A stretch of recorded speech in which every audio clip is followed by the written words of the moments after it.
ADC নির্বাচনের প্রাক্কালে মোহনপুরের ১৪ বৈদ্যনগর ও আকিনগর কেন্দ্রে রাজনৈতিক উত্তাপ বাড়ছে।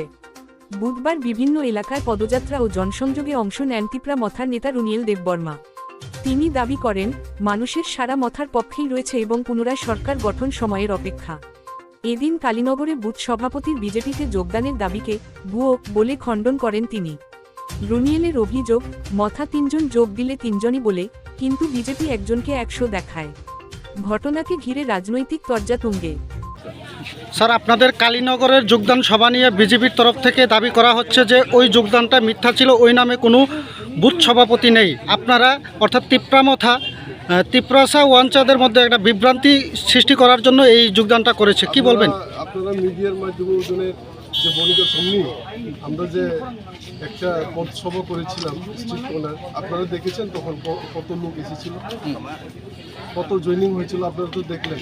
আমি তো স্বয়ং মিডিয়ার সামনেই তো বলে দিয়েছি বুথ সভাপতি। উনি কি বুথ সভাপতি না হয়ে এমনি কি মিথ্যা কথা বলতে পারে? বিজেপি 2017 থেকে করছিল, উনি বলেছিলেন আমাদের রাজীব দেবনাথ মহাশয়। উনি কি মিথ্যা কথা বলেছেন? তাহলে উনি কি বিজেপি করতেন না? তাহলে জিজ্ঞেস করুন ওদেরকে। বিজেপি অনেক ফ্যামিলি আসছে আমাদের এখানে, বণিকা চমনি শুধু না, রাজীব গান্ধী যে পুলিং সেন্টার শুধু না, বীরমোহনেরও জয়েনিং করছে এবং ডাইনমারা জয়েনিং হচ্ছে, বরকাঠাল জয়েনিং হচ্ছে, তীব্রমত পার্টির যোগ দিচ্ছে। যারা প্রথম থেকে যারা বিজেপি করছিল কয়েকজন, সবাই না, গ্রামে 1-2 জন তো আছে না, ওরা সবাই তীব্রমত দলে আছে। ধন্যবাদ।